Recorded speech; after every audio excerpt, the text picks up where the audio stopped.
I think one of the saddest things that people don't talk about is how bad women want love but struggle to receive it.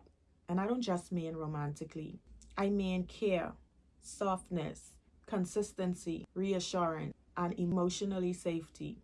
Because sometimes even basic kindness could feel unfamiliar when you're used to emotionally surviving on your own.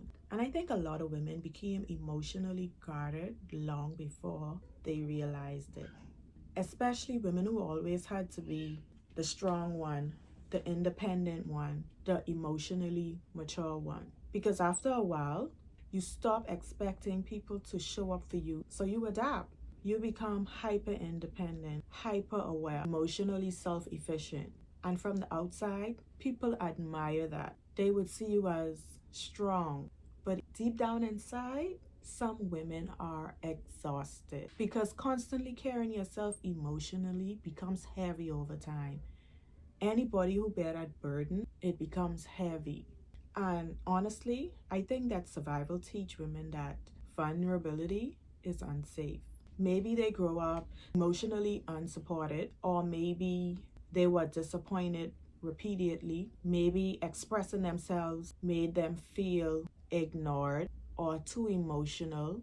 So now, even when healthy love appears, their nervous system still struggles to relax. How many of you, I don't know, I can't speak for everybody, but I could speak for myself when I say I wasn't always emotional. When I talk about this, I talk about myself, to be honest with you. I wasn't always vulnerable. I had up a wall. I still have up a wall in my relationship. And I feel like I started to feel overwhelmed. Everything overwhelmed me, everything overstimulated me.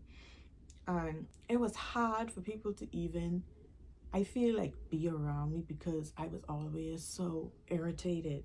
And I had to learn to let my guard down in order to receive love. I had to see my partner as I can't beat him with past relationship switch.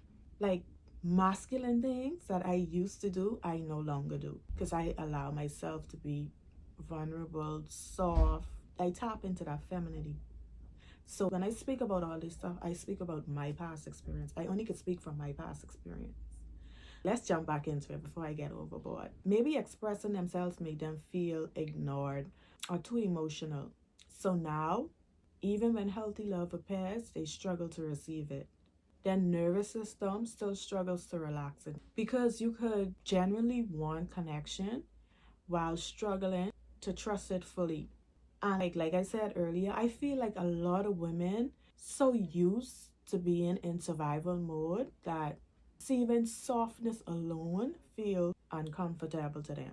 Being cared for feels unfamiliar, especially if you're not used to it. It's a struggle. It's really a struggle. We tend to build up a wall as women and we have to let that wall down. Being prioritized feels unfamiliar.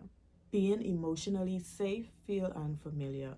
And it's so easy to slip into survival mode, but extremely hard to get out. So when you see people say, oh, they came out of survival mode, it don't be that they came out in a day or two. It's very hard. I can't even express how hard it is to come out of survival mode. You have to literally fight with your brain. Is your brain on the other side saying, I give up, and you on the other side saying no? You literally have to fight. And then we have to remember that social media don't show us the bad parts. They just show us the good highlights. They didn't show us when they were struggling in survival mode. They don't go in depth into how they knew and how they were struggling with survival mode. But they show you the luxury of coming out of survival mode. And people underestimate how deeply past experiences changes their life to accept love later on in life. Because if you are somebody spent years protecting yourself emotionally, building that wall brick by brick, your brain naturally learns caution. Not softness, but caution. You learn to protect your space, to protect your peace, to protect yourself. It ain't teaching you softness to be vulnerable because nobody wants to get hurt.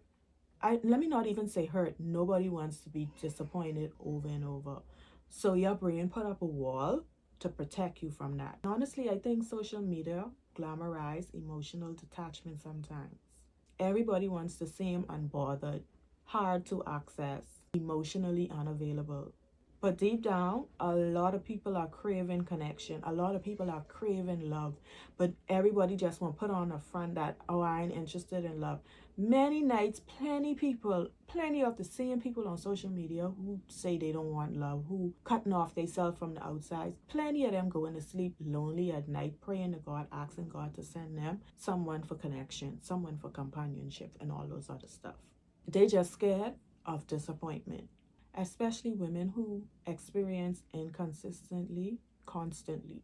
Because inconsistency changes people. It teaches people to overthink, question intentions, and prepare for abandonment even before it happens. And I kid you not, you would literally prepare what you are going to do if you and this person is no longer together. Why are you preparing for that and nothing happened? Come on, let's think about it. You prepare for abandonment before it even happens. It's crazy how the brain works. Always protecting yourself emotionally. Always expecting people to leave eventually. That's tiring. That's exhausting. And another thing too, I think that a lot of women became comfortable giving love that they never really learn how to receive it, if you get what I'm saying. And that goes back to another video I spoke about when I say we always pouring into others and we forget to pour into ourselves, and we love on everybody and we don't know what it is to experience that kind of love we give to other people. We just know how to pour into everybody else. But when somebody try to pour back into you, you feel guilty, awkward. Some people even feel undeserving. And honestly, it's when you think about it, it's heartbreaking because everybody deserves softness too. Everybody deserves emotional safety. And I think one of the biggest struggles in receiving love is that people think that they constantly have to earn it through overgiving, through performance, through never being too much. Because deep down, some people fear if I stop giving so much, people may stop loving me. And that fear runs deeper than people willing to admit, especially for women who tie their worth to how much they do for people. And I honestly think that some women struggle with healthy love because chaos becomes emotionally familiar to them. When you're used to inconsistency, peace can feel unfamiliar. Stable love could feel suspicious. Healthy communications can feel strange because your nervous system is used to survival instead of safety. And healing takes real time.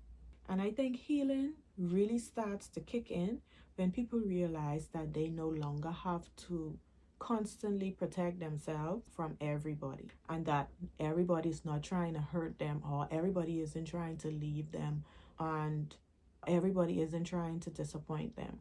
And honestly, that realization could feel difficult after years of survival, especially when life taught you to rely mostly on yourself. And I feel like softness becomes possible again once people start feeling safer within themselves. Because receiving love is not just about trusting other people. Sometimes it's believing you deserve care in the first place. And honestly, I think a lot of women are still healing with that part quietly. The part that feels guilty receiving help. The part that fears emotional vulnerability. The part that struggles asking for support. I honestly think more women deserve compassion because hyper independence is not always confidence. Sometimes it's self protection, sometimes it's survival, or it could be years of feeling emotionally alone. And some women are tired of surviving by themselves. They want peace, they want stability, they want companionship, they want connection, they want softness, they also want consistency. Real love, they want the kind that feels safe and not emotionally exhausting. So, like I always say, make sure you like, comment, and subscribe. Definitely go and subscribe if you haven't as yet. And if anything resonates with you, let me know in the comment section. So tell me one thing. Do you think hyper independence is strength or sometimes self-protection? Let me know in the comment section what you think about that. And I'll see you guys in the next one. Bye.